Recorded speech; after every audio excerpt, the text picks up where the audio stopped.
वंदे मातरम कर्मचारी साथियों, विशेषकर जो नवनीत कर्मचारी साथी है उनकी जानकारी के लिए आज का महत्वपूर्ण वीडियो मैं साझा कर रहा हूँ। जैसे कि कोई भी कर्मचारी सेवा में आने के बाद में कई तरह के व्यक्तिगत काम के कारण उसको अवकाश की आवश्यकता होती है। विभिन्न प्रकार की जो अवकाश है उनको देय होते हैं।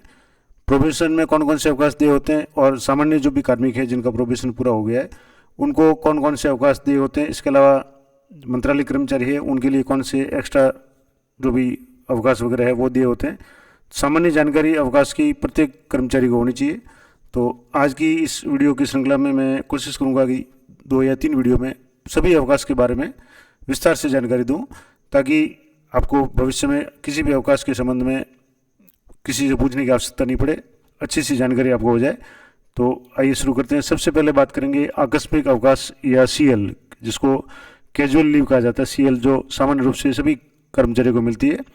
क्या क्या प्रावधान है, कब ले सकते हैं, कितनी एक साथ में ले सकते हैं, क्या इसकी सेवा पुस्तिका में एंट्री होगी या नहीं होगी। तो सबसे पहले आकस्मिक अवकाश या CL है। तो राजस्थान सेवा नियम के अंतर्गत आकस्मिक अवकाश और क्षतिपूर्ति आकस्मिक अवकाश, तो 2 तरह के अवकाश, एक तो आकस्मिक अवकाश जिसको CL कहते हैं और एक क्षतिपूर्ति आकस्मिक अवकाश जिसको CCL कहते हैं। ये दोनों प्रकार के अवकाश है।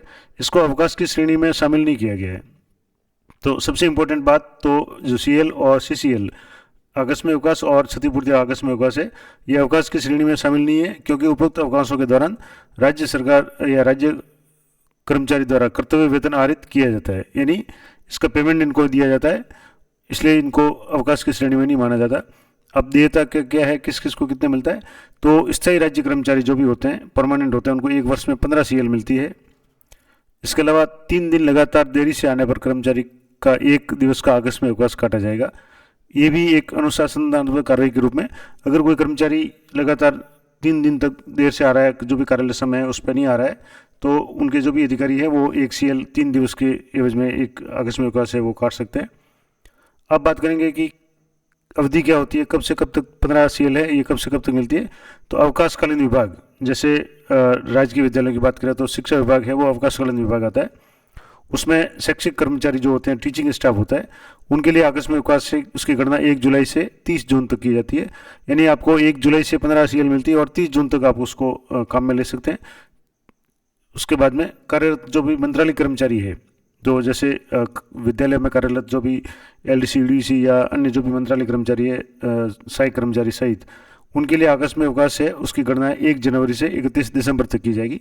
यानी उनकी जो गणना है वो नए साल से की जाती है, वर्ष से की जाती है। जबकि जो टीचिंग स्टाफ है उसकी गणना है एक शैक्षिक वर्ष, यानी जो शैक्षिक सत्र होता है 1 जुलाई से 30 जून तक, वो की जाती है। अब आहरण वितरण अधिकारी द्वारा अवकाश स्वीकृत करने की सीमा, यानी जो भी DDO है वो कितने अवकाश स्वीकृत कर सकता है। तो राज्य कर्मचारी एक बार में अधिकतम 10 आकस्मिक अवकाश निरंतरता से ले सकता है, यानी 10 CL ले सकते हैं, जिसे DDO द्वारा स्वीकृत किया जा सकता है। ये तो बात हो गई CL की, यानी अगर कोई आवश्यकता हो तो कोई भी कर्मचारी है, स्थायी कर्मचारी है, वो 10 CL ले सकता है। स्वीकृति के लिए आवश्यक दस्तावेज क्या है, तो आकस्मिक अवकाश एवं क्षतिपूर्ति आकस्मिक अवकाश CCL और CL के लिए एक तो आवेदन पत्र, यानी एप्लीकेशन, साधारण एप्लीकेशन है, जिसमें अवकाश के दौरान ठहरने का पता और मोबाइल नंबर अंकित हो, ये आप दे सकते हैं। और अवकाश में पते में किसी प्रकार का कोई परिवर्तन होता है तो उसकी सूचना भी आपको अपने जो भी DDO है या जो भी संस्था प्रधान है उनको देनी होती है। अब सेवा पुस्तिका की बात करें तो आकस्मिक अवकाश और क्षतिपूर्ति अवकाश, यानी CL और CCL है। जो CCL महिलाओं को जो मिलती है, चाइल्ड केयर लीव, वो बात अलग है। ये क्षतिपूर्ति अवकाश की मैं बात कर रहा हूँ, तो इसमें आप कन्फ्यूज नहीं हो। वो CCL यानी चाइल्ड केयर लीव है वो अलग है, और ये क्षतिपूर्ति आकस्मिक अवकाश ये अलग है। तो आकस्मिक अवकाश और क्षतिपूर्ति आकस्मिक अवकाश का सेवा पुस्तिका में किसी प्रकार का इंदिराज नहीं किया जाता, यानी सेवा पुस्तिका सर्विस बुक में इसकी कोई एंट्री नहीं होती। इसकी एंट्री सिर्फ जो उपस्थिति रजिस्टर होता है, जो दैनिक साइन जो करते हैं उसमें की जाती है। और प्रत्येक मंथ में उपस्थिति रजिस्टर की जो लास्ट कॉलम होता है उसमें प्रत्येक माह में कितनी CL खर्च हुई, कितनी शेष रही, वो सारा है इंदिराज किया जाता है। और निर्धारित देयता तिथि तक इनका उपभोग न करने पर ये व्यपगत हो जाते हैं। अब इसका क्या मतलब हुआ, तो मान लो जैसे शिक्षकों के लिए बात करें तो 1 जुलाई से 30 जून तक आपको 15 CL मिलती है। अगर 30 जून तक आप 15 CL नहीं काम में लेकर के 10 CL काम में ले रहे हैं, तो 1 जुलाई को, आगामी 1 जुलाई को जो 5 CL बच गई थी वो आपकी लैप्स हो जाती है, उसको आप उपयोग नहीं कर सकते। इसी तरह से मंत्रालय कर्मचारी है, उनकी जो भी CL मिल रही है वो आपको 31 दिसंबर तक है, आपको अपने काम में लेनी है। उसके बाद में वो CL है वो लैप्स हो जाती है। तो ये हो गया इसका उपभोग न करने पर व्यक्ति, यानी ये जमा नहीं होती। जिस तरीके से दूसरे जो PL वगैरह है वो आप काम में नहीं लेने के बाद, अगर आप काम में नहीं लेते तो वो जमा होती है, लेकिन आकस्मिक अवकाश और क्षतिपूर्ति आकस्मिक अवकाश है वो जमा नहीं होते, ये लैप्स हो जाते हैं। अगला आकस्मिक अवकाश एवं क्षतिपूर्ति आकस्मिक अवकाश को किसी अन्य प्रकार के अवकाश की निरंतरता से स्वीकृत नहीं किया जा सकता, यानी जैसे एक CL और एक PL इस तरीके से आप नहीं ले सकते। अब बात करेंगे प्रोबेशनर्स की।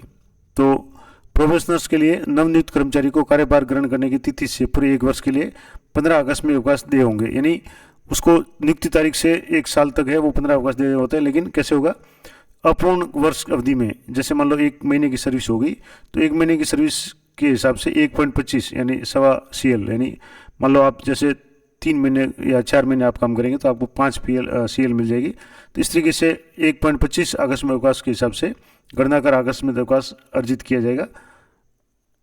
क्षतिपूर्ति अवकाश के संबंध में एक इम्पोर्टेंट बात, जैसे यहाँ जो CL थी वो तो आप 15 ले सकते हैं, और इसके बाद में क्षतिपूर्ति आकस्मिक अवकाश है वो आकस्मिक अवकाश की श्रेणी में रखा गया। और क्षतिपूर्ति आकस्मिक अवकाश महीने के दूसरे शनिवार या अन्य राजपत्रित अवकाश पर मंत्रालय कर्मचारियों को कार्यालय में उपस्थित देने के एवज में देय होता है। यानी कि ये जो क्षतिपूर्ति अवकाश जो होता है ये भी CL की तरह होता है, लेकिन जो मंत्रालय कर्मचारियों को मिलता है, और उनको कब मिलता है कि उनको प्रत्येक महीने के दूसरे शनिवार को अवकाश मिलता है। अगर उस दिन वो कार्यालय में आकर के कोई उपस्थिति देते हैं, काम करते हैं, या किसी अन्य राजपत्रित अवकाश पे वो अगर कार्य करते हैं, तब उसके एवज में उनको क्षतिपूर्ति आकस्मिक अवकाश है वो देय होता है। और कर्मचारी द्वारा आवेदित अवकाश की संख्या एक, जिसकी अधिकतम सीमा एक बार में 10 से अधिक नहीं होगी, यानी क्षतिपूर्ति अवकाश भी एक साथ 10 ले सकते हैं। और ये जैसे प्रोबेशनर की बात हो गई।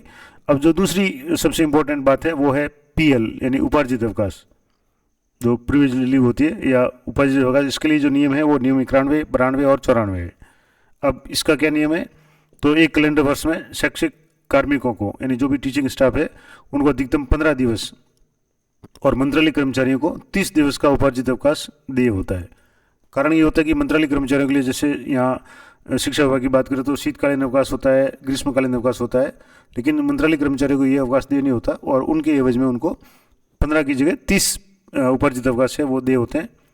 दिनांक 1/1/1988 के बाद कर्मचारी को अधिकतम 300 PL उपार्जित अवकाश सेवा पुस्तिका में रखने का अधिकार है। यानी अधिकतम जो कार्मिक है, अगर आप जैसे आपको 15 मिलती है या 30 मिलती है, और पूरे साल में आप इसको काम में नहीं लेते हैं, या उसका अगर आप नकद भुगतान नहीं प्राप्त करते, तो आपकी सेवा पुस्तिका में ये ऐड होती है, और अधिकतम आप 300 PL है वो सेवा पुस्तिका में ऐड करवा सकते हैं। उसके बाद भी अगर आपकी PL है तो वो PL लैप्स हो जाती है। CL का मामले में तो बिल्कुल ही जमा नहीं होती सर्विस बुक में, लेकिन PL है वो अधिकतम 300 दिवस की PL है वो सेवा पुस्तिका में रखने का अधिकार है। प्रोफेशनल कार्मिक को किसी भी प्रकार का उपार्जित अवकाश देनी है, और स्थायीकरण तिथि से कार्मिक को उपार्जित अवकाश का स्वतः प्रदान किया जाता है। यानी जब आप स्थायी हो जाते हैं तभी आपको PL मिलती है, प्रोफेशनल में ये नहीं मिलती। अब एक और इम्पोर्टेंट बात PL के संबंध में, कि सेवा नियम 91 के भाग 3 के अनुसार DDO एक समय में 120 दिनों तक अवकाश स्वीकृत कर सकता है। यानी किसी विशेष परिस्थिति में कार्मिक के पास में अगर सेवा पुस्तिका में जो भी PL है तो एक साथ में 120 दिन का अवकाश है वो स्वीकृत कर सकता है, 120 PL ले सकते हैं। और एक वित्तीय वर्ष में 15 दिनों के उपार्जित अवकाश के समर्पण पे नकद भुगतान DDO द्वारा स्वीकृत किया जा सकता है। अब इसको क्या है, तो खास करके ये जानकारी जो पुराने साथी है उनके लिए नहीं है, मैं ये जानकारी जो नए साथी हैं उनके लिए बता रहा हूँ कि एक वर्ष में आपको 15 PL मिलती है, और वो PL जमा हो जाती है, और उसका आप समर्पण करके, यानी उसको सरेंडर करके आप सरेंडर लीव, यानी उसका आप भुगतान नगद प्राप्त कर सकते हैं। यानी आपको 15 दिन के जो भी वेतन है उसके बराबर आपको वेतन मिलेगा, और आपके जो भी सेवा पुस्तिका उसमें से 15 CL है वो माइनस हो जाएगी। ये आप अगर आपके सर्विस बुक में CL है, कुछ जमा है, और आपको लगता है कि इसकी आपको कैश की आवश्यकता है, तो आप इसको समर्पण यानी सरेंडर कर सकते हैं। तो 15 दिन का अवकाश आपको मिल जाएगा ये 15 CL सरेंडर करने के बाद में, 15 PL के बाद में। और उपार्जित अवकाश हेतु जो आवेदन है GF 45 GFNRR जो 164 के प्रारूप में है। अब मैं आपको बता देता हूँ ये फॉर्मेट क्या होता है। जैसे PL का फॉर्मेट होता है GF 45 GFNAR यानी general finance and account rules है 64 है। तो ये जो है ये सामान्य संख्या जो भी 45 और GFNAR 64 अब ये राजस्थान सरकार राजस्थान सेवा नियमों के अंतर्गत अवकाश के लिए आवेदन पत्र, इस तरीके का जो आवेदन है पीएल के लिए आपको देना पड़ता है अपने जो भी नियुक्ति अधिकारी या जो भी आपके डीडीओ जो है खास करके उनको ये देना पड़ता है। तो यहाँ आवेदक का नाम होगा, पदनाम, विभाग का नाम, अनुभाग किस कार्यालय में है, वेतन आपका मूल वेतन कितना है, आपको गृह किराया जो अन्य जो भी भत्ता वगैरह अगर क्षतिपूर्ति भत्ता वगैरह जो मिलता है वो आपको यहाँ लिखना है। आवेदित अवकाश का प्रकार यानी किस तरह का अवकाश आप लेना चाह रहे हैं, किस तारीख तक लेना चाह रहे हैं, रविवार या कोई भी छुट्टी हो जिसके अवकाश या उसके पहले या बाद में अगर जोड़ने का प्रस्ताव हो तो वो आपको लिखना है। अवकाश के लिए आवेदन देने का कारण यानी किस कारण से आप आवेदन दे रहे हैं, बीमार है, कहीं जा रहे हैं, जो भी है, और यदि वह मुख्यालय के बाहर जाने का विचार रखता हो तो विभिन्न स्थानों का पता जहाँ उसके जाने की संभावना हो, यानी अगर हेडक्वार्टर आप छोड़ते हैं, मुख्यावास त्यागते हैं तो उसका पता आपको लिखना पड़ेगा कि आप उस अवकाश के दौरान कहाँ रहेंगे। उसके बाद में गत अवकाश से लौटने के दिनांक और उस अवकाश का प्रकार की अवधि, और उसके बाद में ये जो भी है आवेदक के साइन होंगे, नियंत्रण अधिकारी या जो भी इनके साइन होंगे, और जो भी डीडीओ या स्वीकृति अधिकारी है उनकी यहाँ आज्ञा होगी या वो स्वीकृत करेंगे, और उसके बाद में सर्विस बुक में इसकी एंट्री होती है। तो मैंने पहले बताया कि जो पीएल है उसकी एंट्री सर्विस बुक में होगी, जितनी पीएल आप काम में लेंगे वो पीएल है माइनस हो जाएगी। तो ये आप मैंने बता दिया GA 45 GFN 66 जो फॉर्मेट था। अब और इम्पोर्टेंट बात इसके बारे में कि निजी व अन्य किसी कारणों से उपभोग किए गए उपार्जित अवकाशों को कार्मिक की सेवा पुस्तिका के अवकाश लेखे में दर्ज उपार्जित अवकाशों से डेबिट कर दिया जाता है। यानी मान लो जैसे 1 साल आपकी सर्विस हो गई, स्थायीकरण हो गई, 15 पीएल आपके जुड़ गई, और किसी भी कारण से आप 5 पीएल खर्च करते हैं तो वो 5 पीएल आपके इस तरह का जो फॉर्म भर के आप देंगे, उस फॉर्म के आधार पे आपके जो भी संस्था प्रधान या जो डीडीओ है वो 5 पीएल है वो माइनस कर देंगे, और आपके खाते में से 15 जो उपार्जित की थी आपने अर्जित की थी उसमें से 5 माइनस हो जाएगी और नेट बैलेंस आपका 10 पीएल रह जाएगा। इसके अलावा एक वित्तीय वर्ष में जब 15 दिवस के उपार्जित अवकाश के समर्पण नकदीकरण किया जाता है, यानी आप सरेंडर कर देते हैं पीएल को, यानी आप उसका नगद भुगतान प्राप्त करना चाहते हैं, तो आपके अवकाश लेखे में से इन्हें डेबिट कर दिया जाता है। यानी मान लो आपकी 100 पीएल हो गई और आपने उस वित्तीय वर्ष में 15 दिन का सरेंडर उठा लिया, यानी उपार्जित अवकाश का नगद भुगतान आपने प्राप्त कर लिया, तो आपके जो भी टोटल पीएल होगी उसमें से 15 पीएल है वो माइनस कर दी जाएगी, डेबिट कर दी जाएगी। सेवानिवृत्ति पर अवकाश लेखे में दर्ज संपूर्ण अवकाशों का एक मुश्त नकदीकरण कर दिया जाता है, जिसकी अधिकतम सीमा 300 है। यानी 300 पीएल है वो कार्मिक अपने सेवा पुस्तिका में रख सकता है, जैसा कि पहले यह मैंने बता दिया। अब मान लो कोई कार्मिक जब सेवानिवृत्त होता है तो उसके सेवा पुस्तिका में जितनी भी पीएल उस समय तक अर्जित है अधिकतम 300 हो सकती है, उससे ज़्यादा नहीं हो सकती, लेकिन कम भी हो सकती है। अगर मान लो उसने सेवा काल में काम में ली है, चाहे नकदीकरण के रूप में उसमें खर्च कर ली हो या अवकाश ले लिया हो, तो वो कम हो जाएगी। अधिकतम 300 पीएल है वो उनका नगद भुगतान सेवानिवृत्ति के समय एक मुश्त उनको किया जाता है।